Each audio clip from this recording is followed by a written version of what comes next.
Hello viewers, it's Super GT here. Welcome back to some more Gran Turismo Sport.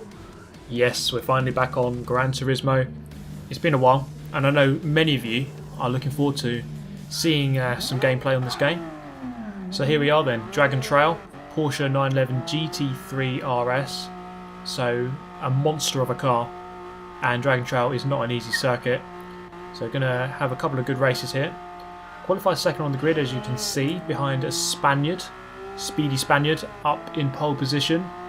So of course, just going to try and do our best, try and get past him early doors if we can. So through the fast kink to the right, and then into the first chicane. On and off the brakes, really not getting my braking point right there at all. And getting a big kick of oversteer midway through the chicane. You can see already dropping over half a second, or actually near enough a second behind. Already coming out of the first chicane. That is not a good start to the race. At least we haven't lost a position though, so that is, I suppose, an upside. Now, through there actually gained quite a lot, so it's a bit seesawing at the moment, this battle, this mini battle at the front of the race. So Dragon Trail is a tricky one. I didn't initially really like this track when I first played it, but after driving it in these cars, it's actually a very nice circuit. And I think once you really learn to push a circuit to the absolute limits, you begin to like the track a bit more. That's what I found anyway. Into the hairpin at the bottom of the hill. So braking just after the 200 marker. We're going to go in a little bit late, not too bad though. Just missed the apex slightly. Spaniard took it quite well, although we have actually gained in, let's say, the middle third of this lap. Coming through into the final sector now. So the double chicane, the right left, and now the left right. He's gone a little bit hot there. He's going to graze the wall on the exit. That's going to kill his speed. And Super GT is through into the lead at the end of lap 1 into the final corner. Braking way before the two cones there tell me to brake. Coming through here, you can see lots of oversteer, lots of correcting to be done. The car is so vicious on throttle. It really does want to throw you round as soon as you touch that right trigger. Over the line then to begin lap number 2, you can see the Spaniard's right on me. I'm going to give him the right hand side here, so you can go through the kink on the right hand side. That's going to give me the left hand side and therefore the inside for this chicane, the first chicane. So that's a successful defence. Going to keep the position and now try to pull away the best I can. So I actually developed a bit of a gap there, better than what I had going into that chicane. So a fast sequence here, fast kink into the slower hairpin here. So you might notice the track, it's almost very triangular, this track. So it's kind of got 3 hairpins, so the 3 points on the edge of the triangle, and then between each of the points you kind of got a different set of chicane. So this is a very fast sweeping left right left chicane, quite a cool little chicane. So the second corner here and then the third corner here as well should be flat out if you get your line correct, at least in this car, probably different in different vehicles. And then coming down the hill towards the next point of the triangle, just braking after the 200 board, a little bit deep though, actually a little bit deep, very deep into that, but fortunately I think the Spaniard followed me. He's very close now. This chicane here, not the best place to overtake. You won't really go for a move here, taking plenty of curb on the way in. Want to go back out to the right hand side, bit of a lift, bit of a dab of the brakes. We're through there very well. And that is going to hopefully give us a nice gap going into this final corner. This is a very good overtaking opportunity. In fact, all 3 of the hairpins as such are very good places to overtake. I'm going very deep. Perhaps should have trail braked into there a little bit earlier, but still getting a good exit. I suppose going deep allows you to get the straighter line on the exit, so you can get down on the power a bit easier. But there we go, across the line then. That's half the race done. Can we keep the Spaniard behind for another 2 laps? We also have a Brit just behind there. Canyon Drifter, 3rd place, not too far behind, so if something goes wrong, he's there to pick up the pieces. The Spaniard goes for a move, contact is involved. But, wow, okay. We're going to have to re-evaluate the situation here. Going to have to try to do that work all over again. That kind of caught me out by surprise. I really did not see that one coming. A bit of contact, it wasn't the cleanest move of all time, but it could be worse, I guess. I've seen a lot worse. Just go into a Forza hopper for about 4 seconds and you'll see worse than that. So Edgar, the Spaniard's got a poor exit. And coming down the hill, I'm going to really manipulate his line. I'm just going to take a really straight line and head straight towards the apex, and perhaps caught him out a little bit as he tried to turn in, but I wasn't having any of it. So both our moves involving a bit of contact on the way through. Let's call that one 1-all on that. Coming down the hill now, going over the crest under the Pirelli banner. He's going to get a better run. Going into the hairpin. He's braked way too late. Oh god, no. That's all wrong, mate. So just when you thought you were going to go into the lead, you just pressed that brake pedal a little bit too late and you're dead. So he's committed racing suicide. So now it's between me and Canyon Drifter for the race win. Can I keep my cool for just over another lap and claim a victory? I don't get many in this game, it must be said. I think looking at my stats, I had about 6 or 7. So not the hugest amount. There are a lot of very quick people on this game. It's not always easy to win at all. So my tally for race wins is fairly low at this current state. Let's hope that we can add to that at the end of this race in one more lap's time. So the lap is now lap number 4, crossing the line with about 1.5 seconds to Canyon Drifter into the first chicane, braking just after the 200 board. That seemed to be a good place to brake for all 3 of the hairpins, about 200 metres before the corner or just after 200 metres. So that is working out well for me, and a little bit of trail braking into the corner does seem to help. It's crucial, I think. The moment that you release the brakes is very important. So just when you release it, the car will turn. You notice that. So it is a crucial moment of the braking phase when you release the pedal, because the car will just grip instantly, or not instantly, but it will just grip a lot more at that exact moment. So the timing of that does often lead itself to a lot of time gained, that's for sure. So through this middle chicane, through there nicely, that's a job well done. So the gap over 2 seconds now, so that should be a safe advantage, presumably coming down into the hairpin. So at this kind of point in the race, you don't really want to take too many risks. Taking that one nicely, and again just letting go of the brake at the exact right moment to get the car turned in towards the apex. It's a nice job, well done. Purple sectors, left, right and centre, 1.4 seconds up on my previous best. Going in a little bit too hot. I've missed the first apex. I'm going to come out, smash the wall. I've lost all my momentum, all my speed. That gap is going to come down. It did go above 3 seconds, but now it's rapidly coming down. 1.3, 1.2, 1.1, 1 second, below 1 second now, into the final corner. It's down to 0.7, 0.6. They're right on me, and I was scared, possibly scared that they could have gone for a move there. Canyon Drifter and the Spaniard not too far behind, but thankfully that mistake wasn't too bad. And we're going to come through by the skin of our teeth to claim the win. Canyon Drifter there less than a second behind, and the Spaniard less than 2 seconds behind. So it was a close race in the end. So I enjoyed that. It was good.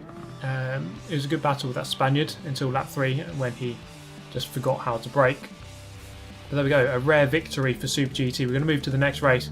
Now you can see here the guy in the lead, another Spaniard as it turns out, over a second faster in qualifying. So that's going to be a tricky. It's going to be a tricky situation to deal with here, because I think when someone is that much faster than you, you really need to get ahead of them, like early doors, get right in front of them, and just bring them into a scrappy race. Basically, I can hear contact behind me. I think the Hungarian in third place has just been battered around, smashed down the order. In fact, I can't even see him in the top 8 anymore. So third down to 9th or worse. Not a good start for the Hungarian, unfortunately. So we're going to try to keep up with the Spaniard, although it must be said also that qualifying pace, it doesn't always translate to race pace. So someone might just pull the rabbit out of the bag, just do one amazing qualifying lap, makes them look really fast, but then when it comes to the race, they just simply can't do the same. That might be the case here. Let's see if we can get past him. We've been right on his tail this entire lap here, put him right under pressure. He must know about that. Coming down towards the hairpin, is he going to make a big error here? No, he knows his braking points. He's fairly late on the brakes, but then again so am I. I suppose early pressure is getting to the both of us, and he's going to get a massive kick of oversteer. I said it earlier in the video, this car is very, very powerful. And sliding into the hairpin side by side, bit of curb taken, almost contact being made.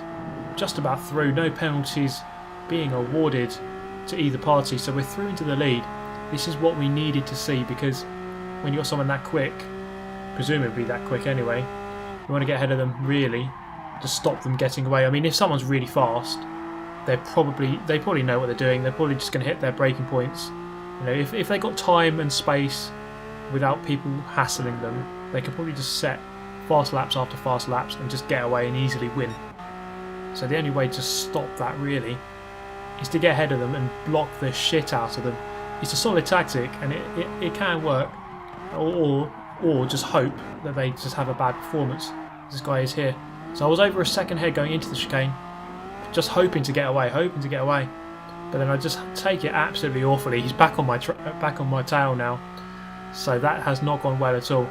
So I'm going to be under pressure, I think, for the next 2.5 laps. So it's going to be a difficult one, it must be said. Through the hairpin, that's nicely done. So just learning just to ease on that throttle on the exit of the corners, especially the sharper corners in lower gears when you're coming out. You're going to spin up the tyres a lot easier in the lower gears. So coming through this through the left right left chicane, it's a nice chicane to take, and it must be said, I keep saying that, but I love this track now. At first I wasn't overly keen on it, but after really learning it in qualifying for these daily races, I've learnt to enjoy it a bit more. Not evidenced by the fact that I went way wide there, but then again so did the Spaniard too. We're both going very deep, so that's 2 out of 2. Both of us going wide on both laps so far. Into the double chicane, going to take this quite nicely. You really have to push that one to the limit. The walls are right there. The walls are basically the apex, so the closer you get, the faster you'll go, but it is a risk, especially through that second part of that corner, or that double chicane, because you really can easily smash the wall on the exit. So through the final corner, I really was not expecting that, and that's probably a moment where I should be looking at the track radar rather than track map. But I don't think there was really any intent from both sides. I mean, if that went down to the stewards, I'd say he dive bombed me, and if, you know, in his perspective, he would say I just turned in on him. So I suppose it's 6 of one, half a dozen of the other. Into the first corner, in there nicely. You see they're trail braking into the corner, so just rather than brake out wide and then turn in, you kind of just turn in whilst braking. It seems like the quicker way to get the car around that first chicane, from what I could see anyway. A little bit wide there, but nothing too bad. They're just grazing the curb on the inside. We're getting on the throttle over the crest, and then down towards the middle chicane on the track. So another purple sector there, about half a second quicker. It's always good to see the purple sectors flying in. I do have the fastest lap in the race so far, but then again the Spaniard here has been stuck behind the train that is Super GT.